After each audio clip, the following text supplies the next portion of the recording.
सकाळचं शांत गाव. अंगणात रंगीबेरंगी रंगोळी, हवेत फुलांचा गोड सुगंध. छोट्या मुली हातात राख्या घेऊन आनंदाने धावत आहेत. इथे रक्षाबंधन फक्त भाऊ-बहिणींचा नव्हे, तर सगळ्या नात्यांचा, प्रेमाचा आणि जिव्हाळ्याचा उत्सव आहे. चुलीवर स्वयंपाकाची खमंग धूर. आई प्रेमाने पुरणपोळी बनवत आहे. बाहेर झाडाखाली पोरं हस्त खेळत आहेत. आईचा आवाज घुमतो, लवकर या, राखी बांधायची वेळ झाली आहे. अंगणात भाऊ-बहीण शांतपणे बसलेले.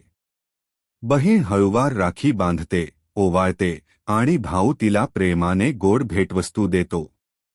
इथे वचन सोन्याच्या दागिन्यांसारखं नसतं, तर हृदयाच्या गाठीत घट्ट बांधलेलं असतं.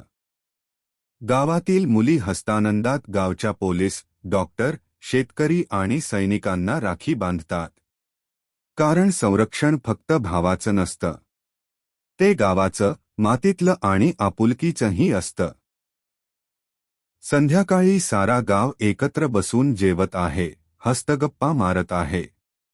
वातावरणात आनंद आणि जिव्हाळा भरून राहिलेला. स्क्रीनवर टेक्स्ट झळकतो, रक्षाबंधन. नात्यांचा आणि आपुलकीचा सण.